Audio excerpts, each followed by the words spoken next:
Giannis Antetokounmpo left last night's game against the Pistons after just 3 minutes on the court. He goes down with a non-contact injury, ruled a right calf strain. He did not return. This could be a major blow for the Bucks, who currently sit in the 10th spot in the Eastern Conference. Welcome in. George Sedano in for Malika Andrews today, and I've got our senior insider, Shams Charania, with me now. So, Shams, what do we know about Giannis' status at this point?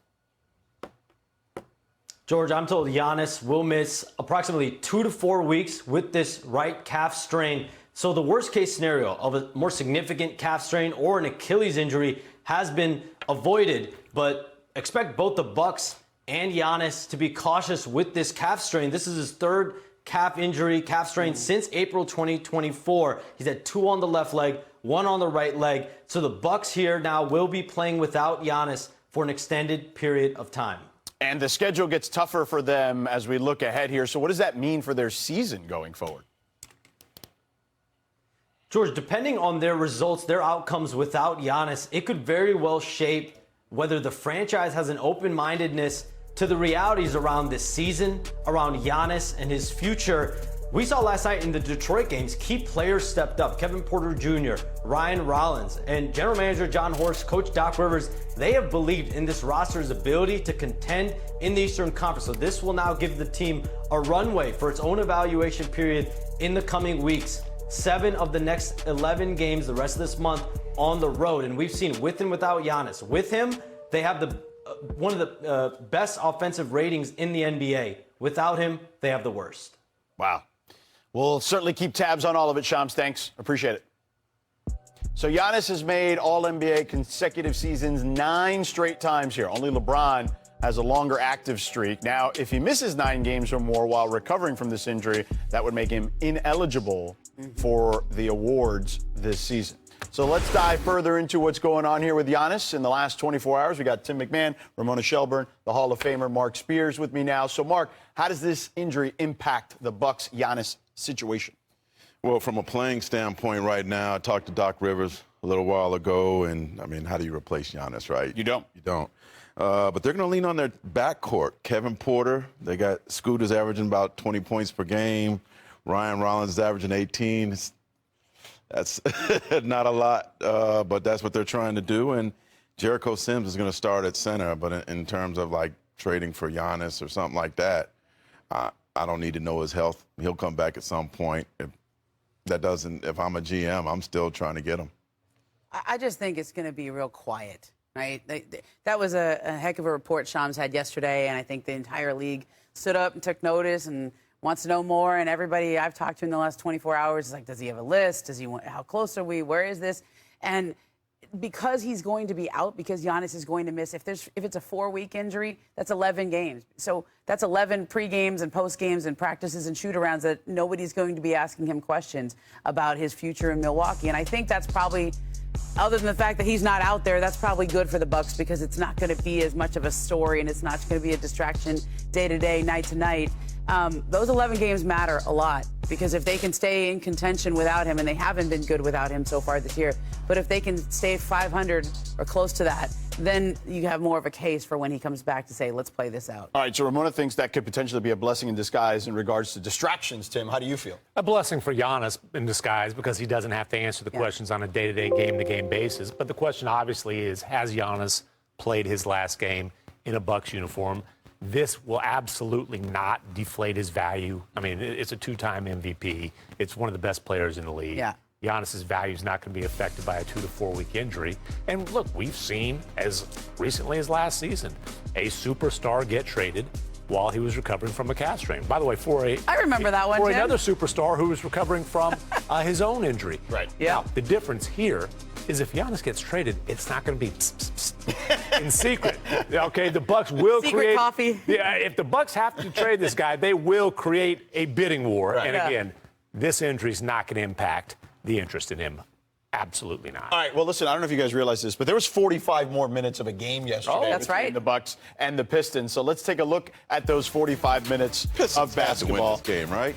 Well, we'll see. We start early in the third. When they're down. Just in case you missed it, the Pistons were leading 64-58 when we pick it up here. And then Miles Turner with the attack on the rim on Isaiah Stewart. Everybody raves about his leadership in Milwaukee this year. Yeah. He's going to have to step up, too. Yep. Hey. One of the best rim protectors in the league, by the way. 2 minutes left in the third. Isaiah Stewart inside on Bobby Portis, and then they start jawing. Oh, no. Listen. Bobby Got a little Portis nervous can do here. some damage with a punch, but I wouldn't Put mess that- with that Yeah. dude beef stew. Like, I think they're both pretty tough. I wouldn't mess with either I would guy. watch that. I watch that on pay-per-view. Yeah, me too. All right, so Stewart is gone. 5 on it. 2 minutes left in the fourth. Pistons lead by 5. Kevin Porter Jr.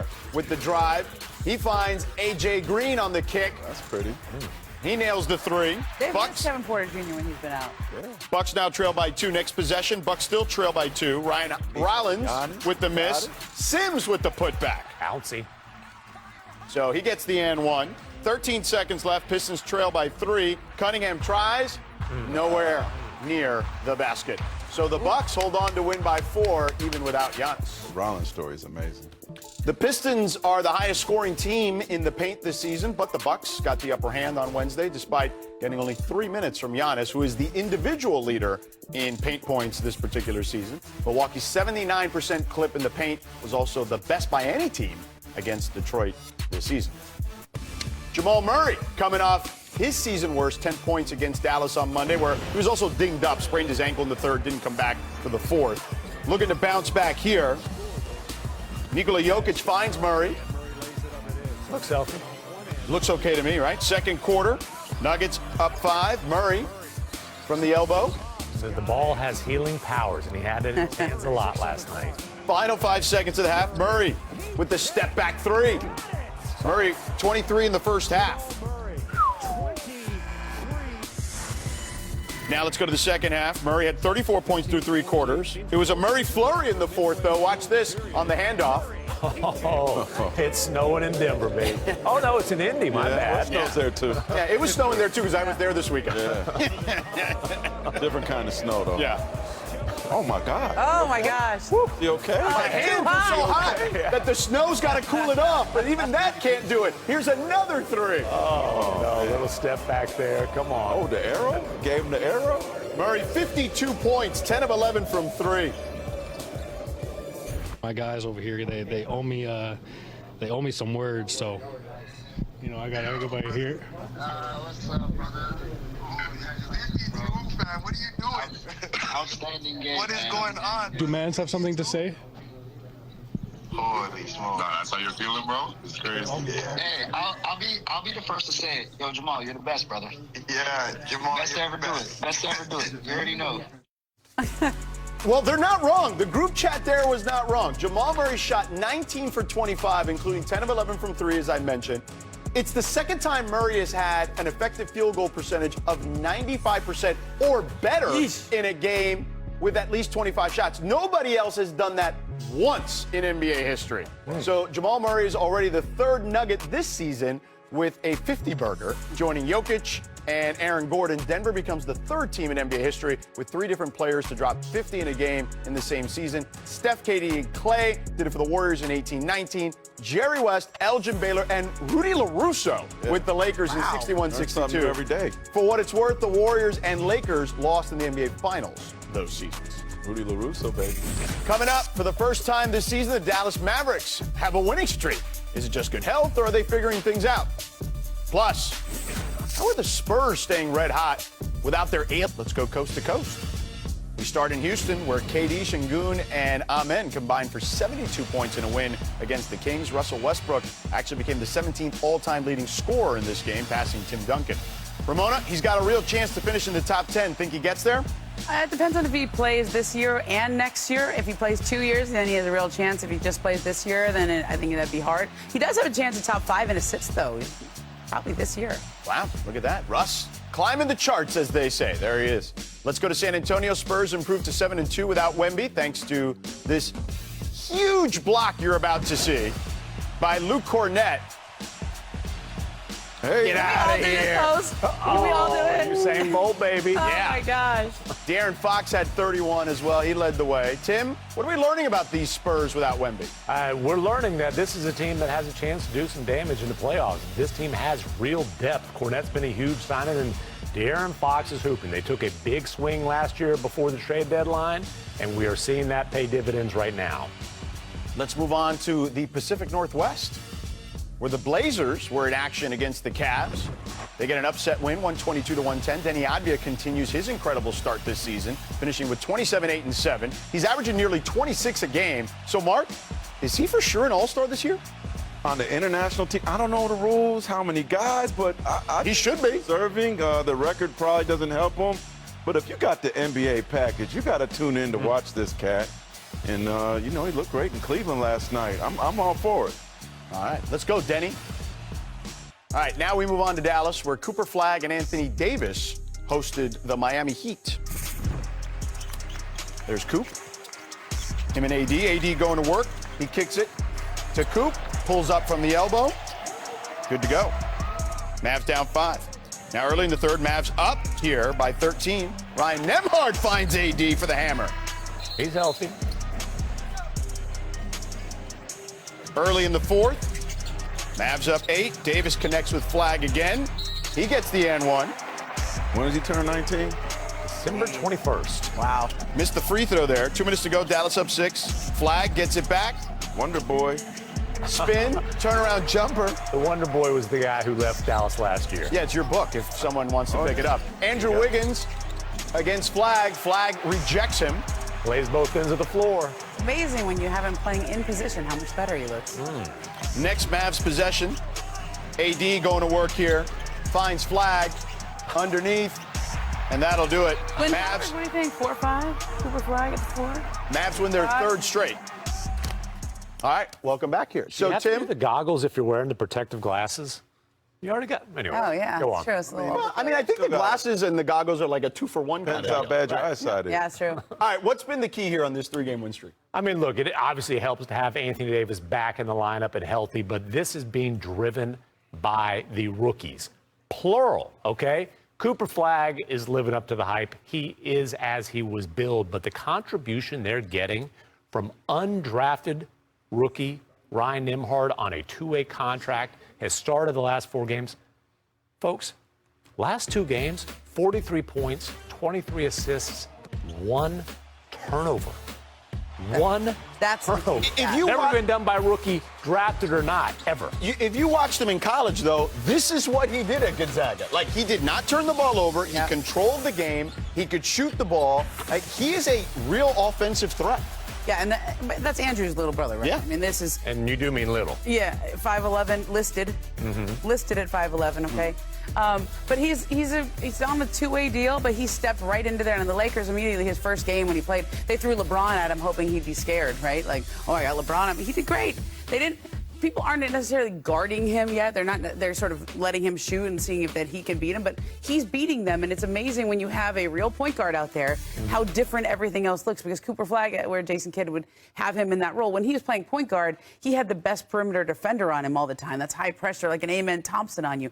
Real different when you play more of a point forward and you have a forward defending you. And I think that's been a huge difference. AD's back at the 5. I know that's not his favorite position, but he's suited there with Cooper Flagg on the team at 4. You know what? I'm interested in this win streak, and if it continues to go. They've got Oklahoma City next, but go Oh, I on. know. That's against everybody, right? Like, count that. But Kyrie, I remember hearing before that if it looks competitive, he's chomping at the bit to come back. If he's available late January or February, and they're being competitive with a healthy Anthony Davis, what does Kyrie look like back in that lineup? Yeah, and I think they're going to have to be competitive for that to be a conversation. We're saying But that now. You still have to view everything in Dallas through the prism of Cooper Flagg and the long term. I believe they are still going to explore the trade market for Anthony Davis, but this discovery of Nembhard and his development alongside Cooper Flagg is huge. And I don't know if he's going to be a long-term starter. I know this guy's going to be a long-term face of the franchise, Cooper Flagg. With Nembhard, though, there's some J.J. Barea vibes. Okay. I like that poll, I think this guy is going to be at least a significant part of this team moving forward. And for a team that doesn't have their picks after this year for a while, That kind of discovery is huge. Parting gift from Nico Harrison? Does he get credit for it? Yeah. Well, hey, if we're going to blame him for the D'Angelo Right, he Russell did- and the he player did off, find we got to him. give him credit for Ryan Nembhard. Yes, he did, for Look at sure. Spokane, Washington, recruit them Gonzaga guys, man. Yeah, they could play. Them and Villanova guys, or who played with Jay Wright back in the day. All right, 1 year ago, Cooper Flagg was tearing it up in college. So let's pivot from the reigning #1 overall pick to a potential #1 pick this year. BYU's A.J. DeBonsa was in action last night. So early first half, BYU up 9. On the break, DeBonsa gets it here. Euro step for the layup. Now, Mark, you've been all over covering DeBonsa. Yeah, I talked to Kevin Young, his coach, last week, and he said what he loves about him, he's really, really smart. He's a fast processor. And the one thing about DeBonsa, I mean, this game doesn't count, but in the closer games, he's been better in the second half, which says a lot about they can get it both ways. He's destroying everybody. All right, he had 22, 5, and 5 in that one in a 31-point win. Elsewhere, Michael Brown Jr. for Louisville. Check this out. Late in the first, drives into the lane, throws it down on 2 defenders. What happened to the kid on the baseline? Dang. There's NIL money. They can make business decisions in It's the college. first time I've seen somebody I feel like that get hurt kid got hurt on the way. By the way, Michael projected to go 6th in the ESPN mock draft. Hey, it's V Week here at ESPN when we highlight the urgent need for cancer research. And thanks to Principles Foundation's generosity, you can double your impact. They're matching up to $1 million in donations during V Week. If you're able, please visit this website, v.org/donate. Bomber reportedly have been accused of circumventing the NBA salary cap by paying $28 million to Kawhi Leonard for a no-show job. None of us did no wrongdoing. The average age of your team is closer to receiving their pension. It's not a good sign. Bradley Beal has sustained a fractured hip. They are a bottom 5 defensive team.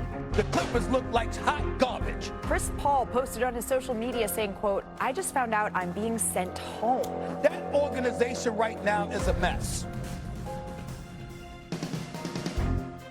Chris Paul might have been sent home from Atlanta, but the Clippers still had to play a game against the Hawks. And you see here Ty Lue and the fans' reaction in Atlanta.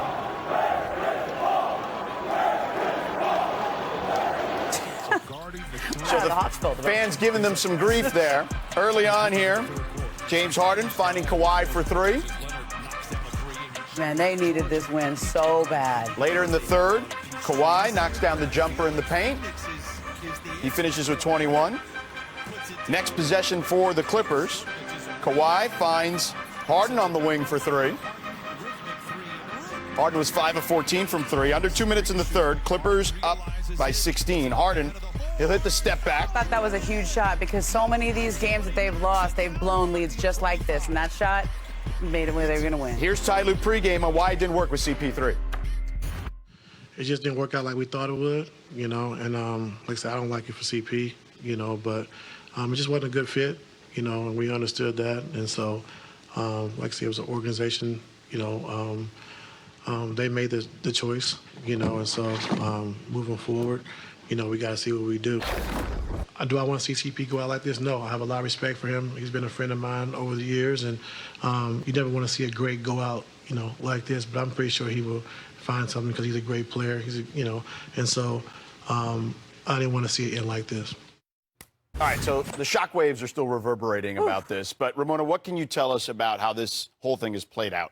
Well, listen, this has been going on for several weeks now, and I think we all kind of saw something was happening 3-4 weeks ago when he started getting DNP CDs. You know, coach's decision to not play a guy like Chris Paul once is fine to match up, okay, but to do it 3 times in a row, there was definitely something going on. And from what I understand, the coaching staff at some point had gone to him and said, we need you to be better. We need you to say, make sure you respect our authority and not undermine things. And he went to his teammates and actually apologized at one point and said, I'm sorry, my intentions are good, but... Or Thanksgiving. Yeah, my intentions are good, but it's coming off a wrong way. So in some ways, it felt like it had been settled because that all had happened a little while ago. And he was kind of back in the rotation, back in the lineup. But clearly, it had not been settled, and they made that decision. And I thought it was interesting, Lawrence Frank said he made the decision Sunday night, And he wanted to do the right thing by telling him in person, by going to talk to him man-to-man, face-to-face, which is why there was a delay. And we know all about the delays. The team flight was delayed. Chris was at an art show, all the things. But it's still, the fact that it came out this way is hard to wrap your head around. And the fun part last night with Blake Griffin and DeAndre Jordan on the FaceTime with Chris Paul, two guys who had sort of been scorned by the franchise and maybe don't feel all that good about their time there, but and how it ended. They end up on the FaceTime with CP and they're laughing and smiling. I'm going to be very interested to see what Blake Griffin says next time he makes an appearance on the Amazon pregame show, which I think is Friday. You know, I talked to Chris Paul's camp and asked him how he's doing. And he said under the circumstances, he's about as good as he can be. He's been very happy about former players and current players who have reached out, whether on social media or behind the scenes, offering support. So the big question, does he want to retire? Is he done? I was told absolutely not. He does want to play, but I remember interviewing him before the season, and the main reason he signed with the Clippers was to be close to family, go home and try to finish it there. So where does he go from here? There's only 10 teams that have roster spots. One GM told me, I just don't have a spot for him. You know, so could it be away? Could it be out east? Could it be away from his family? I was told that Chris would cross that bridge when he gets there. It's going to be a little while, and I think one of the teams that was interested in him over the offseason, which I think is we have to watch, they don't have a roster spot, but the Dallas Mavericks liked him over the offseason. He didn't want to be away from Los Angeles, but he does have a relation with Cooper Flagg. Yeah, but do you want to change that now with Ryan Nembhard and the way he's playing? And when they create they don't have a spot. When they create a roster spot, it needs to go to Ryan Nembhard, who's on a two-way deal now. They're going to need to convert him to a standard contract. I would be surprised if the Mavericks are home. You know, the Knicks had interest this summer. But the other thing, when Bobby Marks laid it out yesterday, the Clippers literally can't waive or trade him right Correct. now. Like he's just got shipped home and is in complete limbo right now. But a legend cannot end his career getting sent home in the middle of the night on a road. It's brutal stuff. And look, ultimately, you know, to your point, it'll be interesting to see where he goes, because to Mark's point, he wanted to be closer to home. You know, how much does winning play a factor? How much does being closer to home play a factor? I think all that stuff is up in the air. He's going to be home for about at least 2 weeks, maybe a month or more. So by the time he's able to be traded someplace, maybe he's been home enough. Or just finishing the chapter the right way. That's right. For sure. Yeah. I would prefer being in a winning situation if I'm him. You know, I think that's what he thought he was coming to also as well. Yeah. All right, shifting back to our top story, Giannis Antetokounmpo is expected to be sidelined for approximately 2 to 4 weeks because of a right calf strain, our Shams Charania reported earlier this Thursday. The injury occurred yesterday after Shams reported that Giannis is mulling his future with the Bucks, having conversations with the team and discussing whether his best fit is indeed with Milwaukee or elsewhere. All right, you hear that? That's Bobby Marks' music, Big Money Marks. Because on ESPN.com, my new favorite nickname. ESPN.com right now, if you go there, our front office insider contributed to a story dealing with and detailing Giannis's potential destinations. There's 5 of them, in fact, and it's a race now, potentially, for Giannis. So we're figuring we'll get ahead of the race here. Bobby, let's start with exactly what the Bucks are going to do here, looking for in regards to a return for the two-time MVP. Let's take, before we get to like potential suitors, what are you expecting as far as a return? Well, I've got, certainly high criteria, and I think certainly Milwaukee does here. I think you got to check off the three main criteria when you look at draft capital, something Milwaukee doesn't have. Young players on controllable contract, something Milwaukee does not have. And sizable contracts just to make the money work. And I think you'd like to see something like that in either players on a 1 or 2 year deal. So those are the 3 things that I would look at if you're Milwaukee. And I think as we go through this experiment of looking at these certain teams, I think you're going to find what eventually the winner is going to be as far as that 3-team three criterias. All right, so here's how we're going to break this down. We've got 5 teams, right? So we're going to start with 2, and then we're going to knock one out, and then we're going to bring in the next one. It's like the Royal Rumble of trades here for NBA. All right, let's take a look at the Knicks. That was the team everyone talked about. Shams reported back in August that he was potentially looking at joining. And we'll bring in the Warriors here to the table. The Knicks can build a trade centered around Cat, a first-rounder, and 3 swaps, while Golden State could package Draymond, Kuminga, Buddy Hield, and 4 firsts. What deal is more appealing of the 2 here, Bobby? Yeah, I think it's certainly what Golden State can offer based on just the draft picks here. I don't like what New York has from a trade standpoint. Remember, they only have 1 first-round pick, and that's a protected pick that the Wizards have, and that's likely not going to convey. And then you have the Karl-Anthony Towns contract, who is certainly an all-NBA player here, but then you have to figure out, do you want to extend Towns this offseason here? So for me, it's Golden State as far as really just based on those future first-round picks for a roster that is certainly aging in Golden State. All right, so if we lose the Knicks, let's compare what the Warriors can offer, which we already saw, against the Rockets. So let's take a look at this Rockets deal here. See if they can trump the Dubs.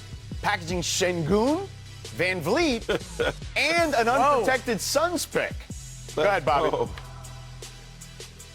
Well, as soon as I saw that name Şengün on there, my eyes perked up here. So certainly what Houston has. I think that Phoenix pick is enticing here because it's not the Rockets' own first, and it's a pick that a Phoenix team that we don't know will be in 2027. And as we've talked about, those Golden State picks are enticing here, but the combination of Draymond Green and Jonathan Kuminga for me doesn't do it. It's certainly, I like what Houston has to offer here. All right, but does Houston have the best deal of any team in Texas is the question here. In your story on ESPN.com, there was a potential trade laid out for the Spurs with Stephon Castle, Harrison Barnes, and 3 first-rounders. Which deal do you like more? Houston, still Şengün as far as being part of that deal here. I do feel that this San Antonio projected trade is a quality trade when you look at Rookie of the Year Stephon Castle. But here's the thing, George, 3 future first-round picks. This is a roster that's still going to have Victor Wembanyama, Giannis, and Dylan Harper on her. What's the value there of that? Okay, fair enough. And then there were 2. The last proposed deal would keep Giannis in the East, heading to Atlanta in exchange for Trae Young, former #1 overall pick Zachary Risachet, and 4 first-rounders, one of which would be a potential crown jewel here because it's that New Orleans unprotected pick this year that was all ballyhooed and discussed. So, Bobby, who takes the cake here? Well, it's Atlanta because, as we mentioned when the segment started, they checked the 3 criteria. When you look at the draft picks, remember this is a Pelican pick that could potentially fall in the top 5. Now, when you add Milwaukee's own in New Orleans, you could be having 2 lottery picks. And then you look at future draft assets here, certainly 3 first-round picks. A player in Trae Young, yes, there are certainly some flaws with him, but still an all-star player. He's got a player option for next year. And a former #1 pick, Zachary Risachet, who you don't have to figure out on an extension until 2027.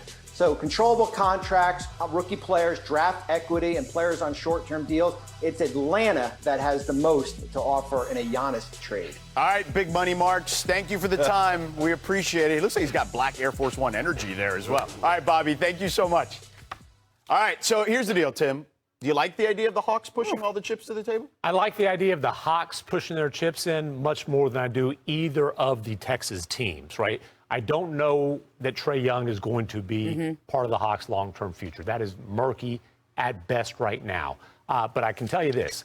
Alperen Şengün will be part of Houston's future. I checked with a high-ranking Rocket source today, and they said they would not make any move for a star in his 30s that would shorten their runway.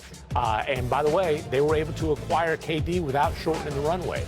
Jalen Green, young player, but they ranked him 6th among their most valued young players on their roster. They see Şengün as part of that group for years to come. And, you know, I would be shocked if San Antonio would include Castle or Dylan Harper in any deal for similar reasons. All right, fair enough. Any thoughts? I thought the Golden State one is fascinating. Yeah. Living in the Bay Area, there's Giannis buzz all the time, you know, seeing him there. But seeing Draymond Green on that list, yeah, I don't know. Certainly quite interesting there, but There's definitely some Look, love for Giannis. Giannis and Steph Curry have a relationship, same agency. There's always been something there. I just think there's 29 other teams in this league that should make it out. Maybe I could say Golden City doesn't need to call, okay? But everybody else in the league should be getting together their best offer. Why not? I'll still go off the board. I still think Miami always finds a way to get involved in these conversations. I think the Lakers are finding a way to get involved in these conversations. Just the timing of this during the season is very different than an off-season move. All right, well, we'll see. It's going to be fascinating to watch. By the way, we got a little segment we like to call Reality Check, starting with Lamelo Ball. Lamelo is one of the most popular players in the NBA, but that reputation is not translated to wins in Charlotte. One Western executive said this about Ball, quote, he's definitely one of the top 3 most talented guards in the league, but every scouting report I write on them has the word Globetrotter. Wow. Why shade on the Globetrotter? Well, I don't know. Top 3 talent a lot, too. Yeah, I mean, talent, there's no doubt. Tim, what is the reality check with Lamelo around the league? Yeah, the reality check is people around the league don't believe that Lamelo Ball cares about winning, and that's reflected in the way he plays, his style of play, these 30-plus foot, one-legged jumpers, and his inattention to defense. And the talent is incredible, but he's not a guy that I've talked to, talking to people around the league, that a lot of people are interested in bringing to their franchise. Well, there's not a lot of wins, and I think that really is the big issue. So next up, Ja Morant, who has been described by an Eastern Conference executive as, quote, the combination of pain in the, I'll say it, ass, it's a quote, not mine, injury prone and not that good anymore, and has a big contract and is a bad one. Tim, what's the biggest question surrounding Ja right now? What people around the league are trying to figure out with Ja Morant is this significant decline that we've seen over the last couple of years. Is it due more to motivation or the injuries taking a toll on his body? I heard a lot of comparisons to Derrick Rose and John Wall, these hyper-athletic guards who quickly ascended to stars and then whoosh, went right down. Guards without jumpers who rely on athleticism don't tend to age well. Ja Morant is supposed to be in his prime, but he's not aging well. Makes you appreciate Dwayne Wade's career, if you think about it, as he developed over time and changed his game. Finally, we have Zion Williamson, who has missed the last 2 games and is out indefinitely with an adductor strain, Zion has only played in 44% of the Pelicans' games since he was drafted back in 2019. But when he's on the court, he's averaged 25.7 rebounds per game over that same span. All right. So what do we make of Zion? The big difference between Zion and, LaMelo, Ja, Trae Young, his contract is favorable to teams. A team can take a swing at Zion, and if it doesn't work out, they can just wash their hands of him because he's not going to hit the games. The games played clauses to guarantee his contract. They could also just trade for him, planning to let him go as kind of a financial move. So you can take a swing at the talent, but you have the safety valve of the contract not being guaranteed. Where with the other guys, part of the problem, if their teams decide to try to shop them, is those contracts are tough to move. And that's why, maybe it's max for max type of moves. Any thoughts on any of these players? Yeah, with Zion, I mean, things started off great. He has new leadership with Bill Duffy and Joe Dumars, and he's in shape, and then the injuries come back. I talked to one of his former teammates who says his talent is so big that it's actually LeBron James-like talent. He thought he could even be better than LeBron James. The problem of this same former teammate is that he said, but he doesn't love it like LeBron James, and that's the big problem. And I'm like, well, if your team had the ability to trade for Zion, would you do it? And he said, if they asked me, I'd tell them not to. Usually how these situations resolve is you trade somebody else's problem for your problem, right? Ben Simmons, James Harden a couple of years ago. So who we've been talking about with problems these days? The LA Clippers. I'm not saying they should do it. I'm just saying this is how they're not winning right now, and they need a young star. They don't have draft picks. Do you roll the dice on one of these guys and hope Ty Lue and your coaching staff and that system? Do you roll the dice on one of these players and see if that is the move that turns you around, or do you? Well, you have to trade somebody who's making a lot of money, or you aggregate a lot of their expiring contracts. Well, and look, let's look at it through, like, let's say LaMelo Ball. If I'm Charlotte, we've got to find another team, because what Charlotte wants to do is really rebuild. Okay, and if they're moving on from LaMelo Ball, then it makes even more sense. Hey, you got a chance to bottom out in a loaded draft. Colin Knippel can play. Sion James, Ryan Kalkbrenner, they've got some young players that are really showing promise. So to bring in a Harden or Kawhi, no. But can there be a third team involved there? That might be interesting. I'll just tell you, I've talked to more people who thought Ja could really benefit from a change of scenery than LaMelo, which I'll be honest, that surprised me a little bit. Brandon Miller's their next face. Probably. Yeah. By the way, I also don't want let this to die on the vine here. What you said about Zion's former teammate, right? Like, I think that for him, when you asked him, would you trade for him? Would you tell your team to trade for him? When he said no, that to me is a big indictment. Yeah, and I feel bad saying it. I'm just saying what. No, you're relaying the information. Yeah. But when you look at that talent, when he plays, when he's healthy, like I do wonder what it would be like in an environment like a Laker or Golden State, Miami. Like, can they bring out the best of them? I know some of the greats. Heard even Magic Johnson has tried to talk to him and kind of went on deaf ears. Yeah, well, we'll see in regards to some of the reclamation projects.